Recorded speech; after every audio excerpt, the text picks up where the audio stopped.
ശ്രീലങ്കയ്ക്കെതിരായ വനിതാ T20 പരമ്പര സ്വന്തമാക്കി ഇന്ത്യ. കാര്യവട്ടത്ത് നടന്ന മൂന്നാമത്തെ മത്സരത്തിൽ 8 വിക്കറ്റിനാണ് ഇന്ത്യയുടെ ജയം. 113 റൺസ് വിജയലക്ഷ്യം 13.2 ഓവറിൽ മറികടന്നു.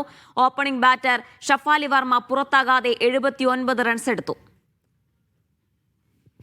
തിരുവനന്തപുരത്ത് നിന്നും അക്ഷയ കൃഷ്ണാനന്ദ ചേരുന്നുണ്ട് വിശദാംശങ്ങൾ നൽകാനായി. അക്ഷയ, ഇന്ത്യ അനായാസം വിജയം കരസ്ഥമാക്കിയിരിക്കുകയാണ്. എങ്ങനെയായിരുന്നു ഇന്നത്തെ പ്രകടനം?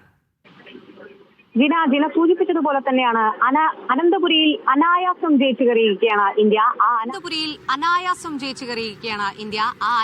അനായാസ ജയത്തിലൂടെ പരമ്പര സ്വന്തമാക്കിയിരിക്കുകയാണ്. ശ്രീലങ്കയ്ക്കെതിരായ വനിതാ T20 പരമ്പര സ്വന്തമാക്കിയിരിക്കുകയാണ് ഇന്ത്യ. ഇന്നത്തെ കളി പരിശോധിക്കുകയാണെങ്കിൽ വെടിക്കെട്ട് ബാറ്റിംഗ് താരമായ ഷഫാലി വർമ്മ തന്നെയാണ് ഇന്ത്യയെ തുണച്ചിട്ടുള്ളതെന്ന് തന്നെ നമുക്ക് പറയേണ്ടി വരും. കാരണം പുറത്താകാതെ 79 റൺസാണ് ഷഫാലി വർമ്മ എടുത്തത്. ആദ്യ 5 ഓവർ നിൽക്കുമ്പോൾ തന്നെ ആദ്യ 5 ഓവറിൽ തന്നെ അനായാസം ഇന്ത്യക്ക് ജയിക്കാനാകുമെന്നൊരു സാഹചര്യത്തിലായിരുന്നു ഇന്നത്തെ കളി പോയത്. ഇന്നലെ ശ്രീലങ്കൻ ക്യാപ്റ്റനായ ചമാരി അട്ടുപൊട്ട് സൂചിപ്പിച്ചിട്ടുണ്ടായിരുന്നു തങ്ങളുടെ ടീമിന്റെ മിഡിൽ ഓർഡർ ബാറ്റിംഗിനകത്ത് മെച്ചപ്പെടുത്തേണ്ടതുണ്ട്, മിഡിൽ ഓർഡർ ബാറ്റിംഗ് മെച്ചപ്പെടുത്തുമെന്നത്.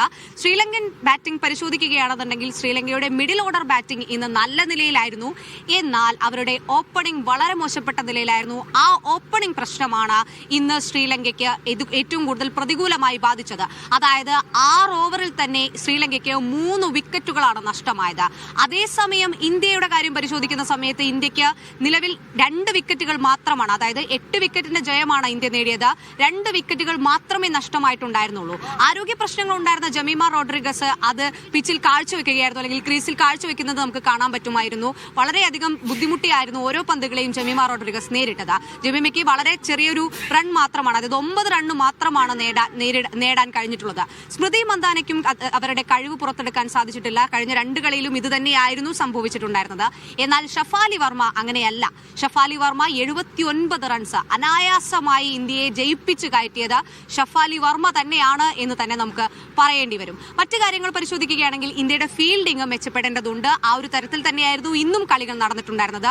എന്നിരുന്നാൽ പോലും ആ ഒരു ബാറ്റിംഗ്, അതായത് ഷഫാലിയുടെ ബാറ്റിംഗ്, അതുപോലെ തന്നെ ക്യാപ്റ്റനായിട്ടുള്ള ഹർമൻപ്രീത് കൗറും ഷഫാലിയും ചേർന്നാണ് ഇന്ത്യയെ അനായാസമായ ജയത്തിലേക്ക് തള്ളിവിട്ടത് എന്ന് തന്നെ നമുക്ക് പറയേണ്ടി വരും. മറ്റു ഘടകങ്ങളൊക്കെ പരിശോധിക്കുമ്പോൾ കാണികളൊക്കെ തന്നെ കുറവായിരുന്നു. 15,000 പേർക്ക് മാത്രം ഇരിക്കാനുള്ള സ്റ്റേഡിയമായിരുന്നു ഇന്ന് നിലവിൽ ഉണ്ടായിരുന്നത്.